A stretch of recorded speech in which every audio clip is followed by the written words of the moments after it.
नमस्कार, मैं आरबी सिंह यादव और आप देख रहे हैं मेरा YouTube channel RB Singh Yadav editor. आज मैं ईरान और इजराइल के बीच में जो तलवारें खिंची हैं उस पर बात करूंगा। तेल अवीव को बर्बाद करने के बाद ईरान के जो धर्म गुरु हैं खोमेनी साहब, उन्होंने ऐलान किया है कि अब हम इजराइल को पनपने का मौका नहीं देंगे। इतनी हानि पहुंचाने के बाद अब उन्होंने कहा है कि उसे किसी भी सूरत में खड़ा नहीं होने देंगे। और यहाँ तक उन्होंने एक बयान जारी करके कहा है कि यदि अमेरिका ने इस जंग में शरीक होने की कोशिश की, दखल देने की कोशिश की, तो फिर अमेरिका से भी निपट लेंगे। इतना बड़ा बयान आज मैं समझता हूँ अमेरिका को कोई चैलेंज करने वाला देश दुनिया में नहीं है। ये काम अमेरिका को भी शायद नहीं मालूम होगा कि इजराइल के हमले के बाद ईरान, जिसके 78 लोग मारे जा चुके हैं, टॉप लीडरशिप मारी जा चुकी है, तमाम साइंटिस्ट मारे जा चुके हैं, उसके बाद भी 8 घंटे के भीतर इजराइल पर इतना बड़ा अटैक करेगा। सुपरसोनिक, बैलिस्टिक जो मिसाइलें दागी गई हैं, अंधाधुंध कोई गिनती नहीं है कितनी मिसाइलें छोड़ी गई हैं। सुनने में ये आया है कि बेंजामिन नेतन्याहू और उसके कुछ टॉप लीडरशिप बंकर में छिपते घूम रहे हैं, इधर से उधर भाग रहे हैं, जान बचाते घूम रहे हैं। और शायद एक खबर तो मैंने ये भी पढ़ी थी, लेकिन हम उस खबर की सत्यता की पुष्टि नहीं कर सकते। यहाँ तक कहा गया था कि बेंजामिन नेतन्याहू ने इजराइल छोड़ दिया है और वो ग्रीस भागने की या तो कोशिश कर रहा है या ग्रीस चला गया है। ग्रीस आप जानते होंगे यूनान को कहते हैं।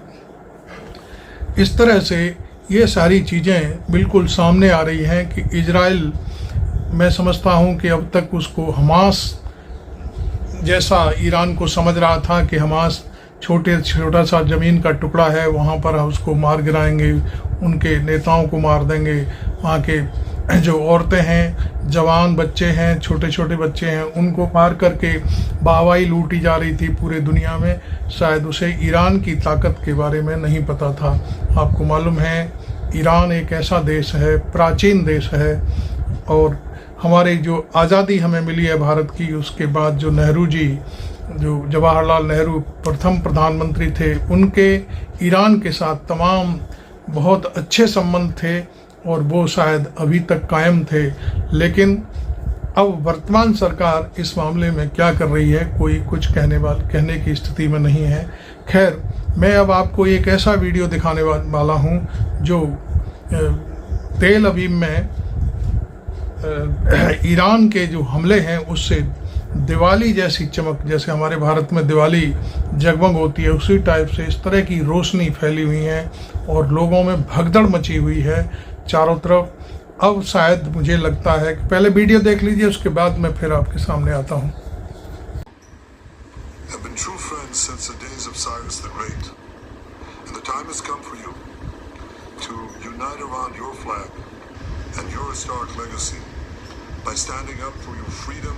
From an evil and oppressive regime.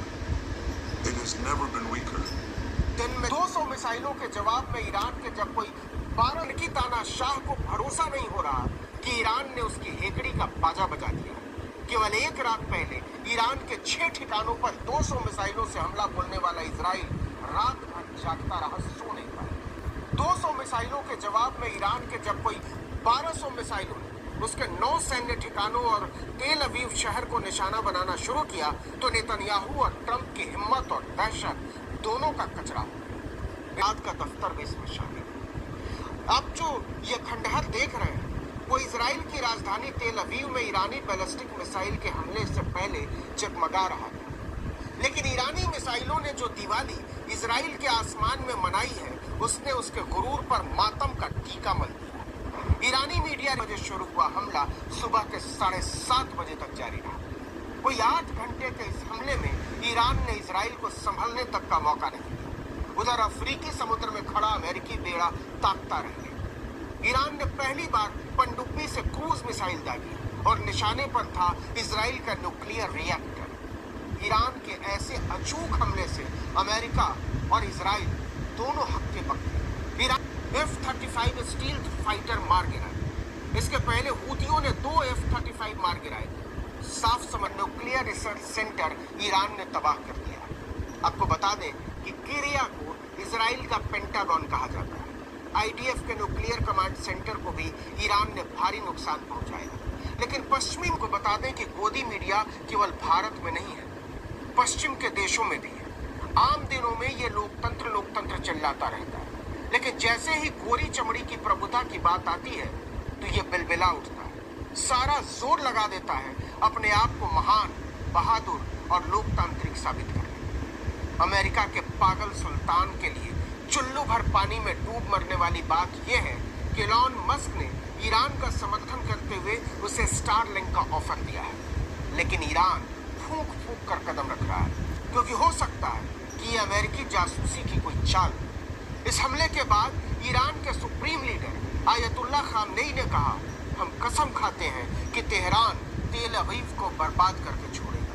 ईरानी सेना इजराइल को लाचार बना देगी। हम इजराइल को बचने का मौका नहीं देंगे, चाहे इसकी जो भी कीमत चुकानी पड़े। ये दिखाता है कि ईरान ने करो या मरो की रणनीति अपना ली। ऊपर से ईरान को दुनिया से अलग थलग करने की रणनीति बुरी तरह फेल साबित हुई। ट्रंप का पिट्ठू मीडिया फैला रहा था कि चीन टैरिफ वॉर की वजह से ईरान के पचड़े में नहीं पड़ना चाहेगा और रूस यूक्रेन को लेकर उलझे होने की वजह से अपने आप को इससे अलग रखना चाहेगा। और अब ये है कि इजराइल मनोवैज्ञानिक तौर पर यह जंग हार चुका है।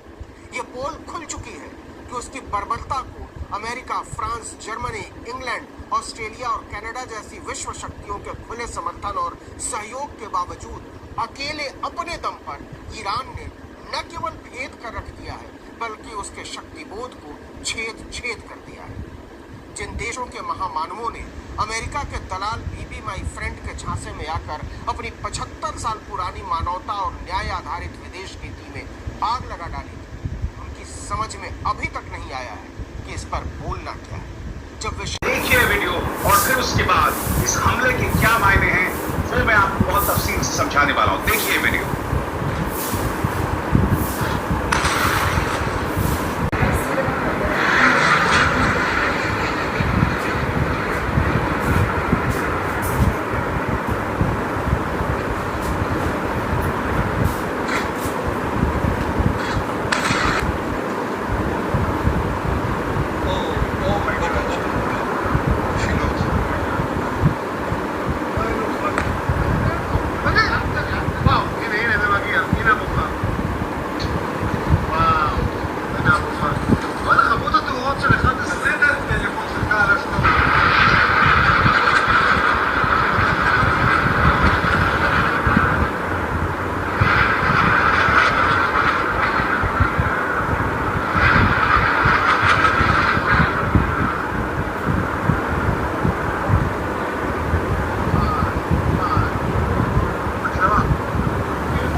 The likes of which we maybe did not see the last time. And the other unknown, Sandra, is Fox as News Iron Dome, the David Sling and the Arrow system and the Terminal High Altitude Air Defense systems are all going off at the same time, it seems here. The last time this happened, there was a coordinated defense between Israel, the United States, and other countries, including Jordan, to intercept these with aircraft as well. Showing missiles sky news की तरफ से coming in. America द्वारा Israel को दिया गया iron डोम को भी Iran की मिसाइलों ने तबाह कर दिया, तोड़ दिया है पूरी तरह से।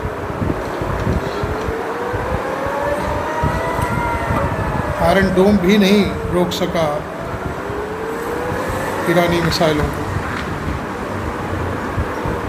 Yeah, impact of those missiles striking buildings there this evening. Sky news की ये खबर।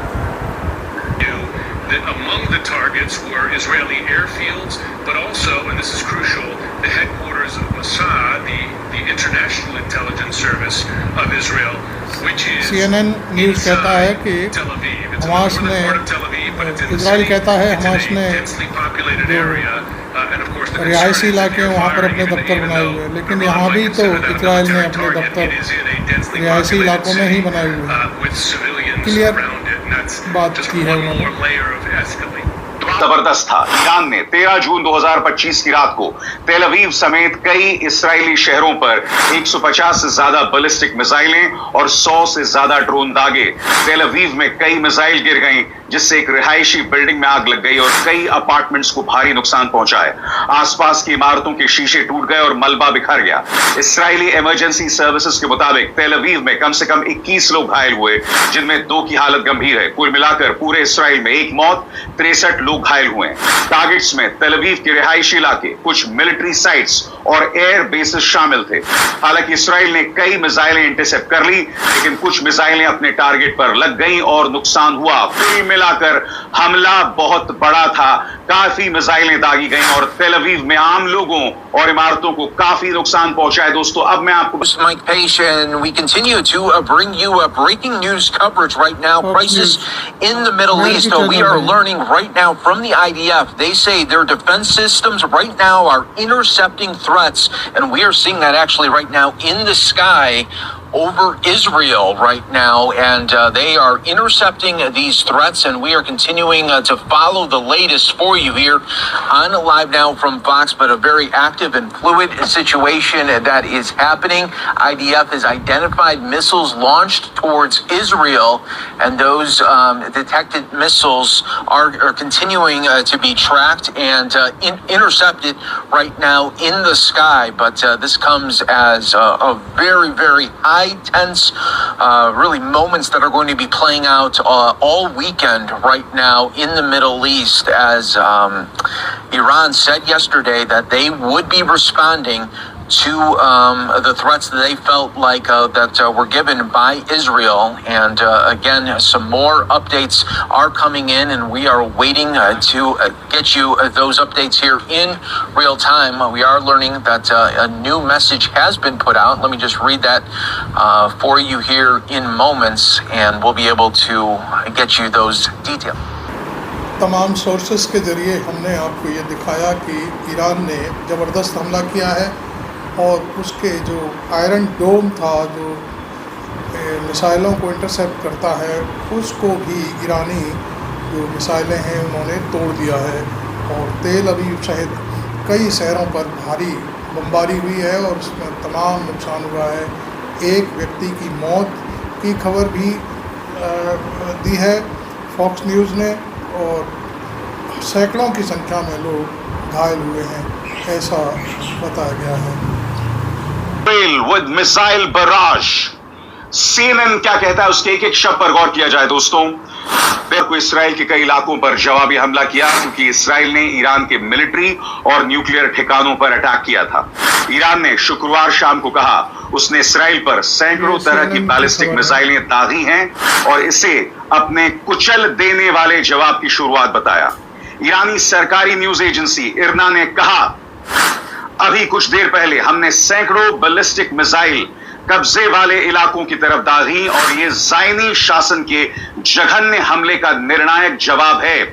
ईरान का दावा है कि उसने इस्राएली मिलिट्री इंडस्ट्रियल सेंटर्स को टारगेट किया, जहां मिसाइल और बाकी हथियार बनते हैं। ईरान ने कहा कि फील्ड रिपोर्ट्स, सैटेलाइट इमेज और इंटरसेप्टेड इंटेलिजेंस से पता चलता है कि दर्जनों मिसाइलें स्ट्रैटेजिक टारगेट्स पर लगी हैं। इस भारी हमले के बाद इजराइल की सेना ने कहा कि ईरान ने 100 से कम मिसाइलें दागी थी और उनमें सिर्फ कुछ ही टारगेट पर लगी। इजराइल डिफेंस फोर्सेस के स्पोक्सपर्सन ने कहा कुछ नुकसान इंटरसेप्शन के दौरान गिरे मलबे पर जो है हुआ है और हमला है। इस बारे में अल जजीरा का क्या कहना है दोस्तों, इस पर गौर किया जाए। इसराइल पर लंबी दूरी की मिसाइल दागी हैं, जिनमें कम से कम 40 लोग घायल हुए हैं। यह हमला ईरान के न्यूक्लियर ठिकानों और सैन्य नेताओं पर इसराइली हमले के जवाब में किया गया है। ईरान का कहना है कि इसराइल के हमलों में उनके 78 लोग मारे गए हैं, जिनमें कुछ सीनियर मिलिट्री ऑफिसर भी शामिल हैं और 320 से ज्यादा लोग घायल हुए हैं। इस्राएली सेना अब भी ईरानी न्यूक्लियर और मिलिट्री साइट्स के अलावा बड़े शहरों पर हमले कर रही है। दुनिया की अब भी देर नहीं हुई है। अगर तेहरान अपने न्यूक्लियर प्रोग्राम पर कुछ समझौता कर ले तो बमबारी रोकी जा सकती है। ये बात अलग है दोस्तों, ट्रंप ने ये बयान कल ही जारी किया था जिसमें उन्होंने ईरान को धमकाया था। मैं फिर आपसे पूछना चाहता हूं, ये जो ताजा हमला हुआ है, इसकी शुरुआत किसने की? ईरान ने नहीं। ईरान पर हमलों के बाद ईरान को खुलकर चेतावनी दी है और बोला है कि डील कर लो वरना बहुत देर हो जाएगी। उन्होंने कहा अगर ईरान न्यूक्लियर डील नहीं करता तो अगला हमला और भी ज्यादा खतरनाक होगा। ट्रंप ने ट्रूथ सोशल पर लिखा कि ईरान को कई मौके दिए गए और अब वो अगर डील नहीं करता तो जो अगला हमला होगा वो पहले से भी ज्यादा विनाशकारी होगा। उन्होंने ईरान के लीडर्स को भी टारगेट करते हुए बोला कि जो लोग डील के खिलाफ थे वो अब मर चुके हैं और ईरान को बस अब डील कर लो वरना कुछ नहीं बचेगा। साथ ही ट्रंप ने यह भी साफ किया कि अमेरिका इस हमले में शामिल नहीं था और ईरान को चेतावनी दी कि वो अमेरिकी इंटरेस्ट या पर्सनल को यानी लोगों को टारगेट ना करे। कुल मिलाकर ट्रंप ने ईरान को धमकी भी दी और डील के लिए प्रेशर भी बनाया।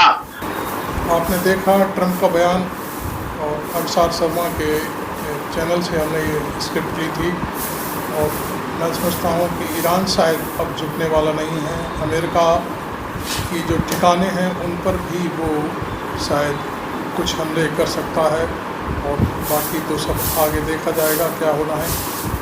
खैर, इस वीडियो में बस इतना ही और हमारी रिपोर्टिंग यदि आपको भाती है तो मेरे चैनल को ज़रूर सब्सक्राइब करें और वीडियो अच्छा भी लगे तो इसे लाइक जरूर करें। Thank you very much. मैं आप भी चल रहा हूँ।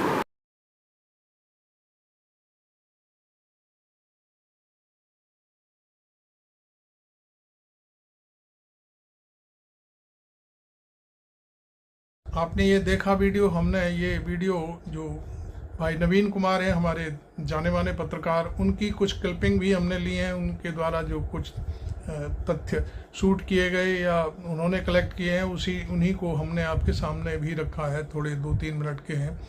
तो अब मैं आपको बता दूं कि ये स्थिति हो गई है इस समय इजराइल संभल भी नहीं पाया। उसको ये लग रहा था कि पहले एक हमला उसने किया था शायद मार्च के उसमें, और तो उस समय शायद ईरान ने कहा था कि दोबारा हमला किया तो हम बात करेंगे, कुछ करेंगे, लेकिन वो ईरान ने उसका उस समय जवाब नहीं दिया था। लेकिन उसमें जो उसकी जो ये थी कि ईरान कुछ नहीं करेगा, उसी चक्कर में आज कल की रात उसने फिर हमला किया और उसमें तमाम लोग मारे गए। ऐसा नहीं है कि वो हमला हुआ नहीं, ईरान ने उसे कबूल किया है बाकायदे कि मेरे 78 लोग मारे गए। यहीं मैं आपको एक और चीज़ बता दूं, इस हमले के बाद 8 घंटे के भीतर ईरान ने करीब 76 के आसपास जासूस पकड़े हैं, जिसमें कुछ उनके अपने देश के लोग हैं और कुछ बाहरी मुल्कों के लोग हैं जो इजराइल के लिए ईरान में बैठ कर के काम कर रहे थे। ईरान के ऊपर जो रात को हमला हुआ था उसमें ईरान की धरती पर आकर वो जासूस जो है यहाँ पर काम कर रहे थे और उन्होंने ही ईरान की सारी जो इम्पोर्टेंट जगह हैं जहाँ पर एटमी हथियार बनाने का जैसा भी जो कुछ भी, जहाँ हम इसमें ज़्यादा घुसने की कोशिश नहीं कर रहे, उन ठिकानों को तबाह करने की बात कही थी। एक और चीज़ मैं बता दूं, ईरान की जो खबरें हैं वो तो अमेरिकी मीडिया पूरी तरह से अमेरिका की गोद में बैठ कर के इजराइल को सपोर्ट करते हुए तमाम भयंकर चीज़ से दिखा रहा है कि ईरान को पूरी तरह से बर्बाद कर दिया, ये कर दिया, वो कर दिया, लेकिन ऐसा कुछ है नहीं। जो वहाँ यूरेनियम की जो लीकेज की बात है वो वहाँ कुछ ऐसा नहीं मिला है, अभी इस तरह की कोई सूचना भी नहीं है, क्योंकि जो चीज़ जहाँ पर है वहाँ पहुँचने में इजराइल को शायद सदियों लग जाएंगे। ईरान ने इस तरह के अपने बंकर बनाए हुए हैं जहाँ पर ये सारा कार्यक्रम चलता है उनका एटम बम बनाने का। खैर, ये तो बात रही जो पश्चिम का मीडिया है वो लगातार ईरान को दबाने की खबरों के मामले में दबाने की कोशिश कर रहा है, लेकिन जो 8 घंटे के भीतर कल रात 11 बजे से लेकर सुबह 7:30 बजे तक जिस तरह से बमबारी ईरान ने इजराइल पर की है उसकी खबरें पूरी तरह से पश्चिम का मीडिया दबा रहा है। जैसे हमारे यहाँ गोदी मीडिया है, वो सरकार के खिलाफ कभी कोई सवाल नहीं करता, न कोई बड़ी बात हो जाती है तो उसे दबाने की कोशिश करता है। इस तरह से वहाँ भी पश्चिम का मीडिया है जो मिडिल ईस्ट से खबरें जा रही हैं उनको फ्लैश करता है, और इजराइल के ऊपर जो बमबारी हो रही है उसको वो दबा रहा है और कहता है कोई ख़ास बात नहीं है। अभी तक ये खबर भी दबाई जा रही है कि नेतन्याहू कहाँ है, किसी बंकर में घुस गया है या किसी दूसरे देश चला गया है। और इसके बाद जब ईरान ने हमला किया है उसके बाद तमाम देश, अरब अमीरात के तमाम देश, जॉर्डन वगैरह ने ईरान का साथ देने की बात कबूल की है और कहा भी है कि हम ईरान के साथ हैं इस मामले में। तो मैं जहाँ तक समझता हूँ कि ये जो घटनाक्रम घटा है, ईरान पीछे हटने वाला नहीं है। दूसरा, उसने ट्रंप को भी चेतावनी दे दी है कि यदि उसने दखल दिया इस मामले में तो निश्चित तौर पर हम उससे भी निपटने की क्षमता रखते हैं।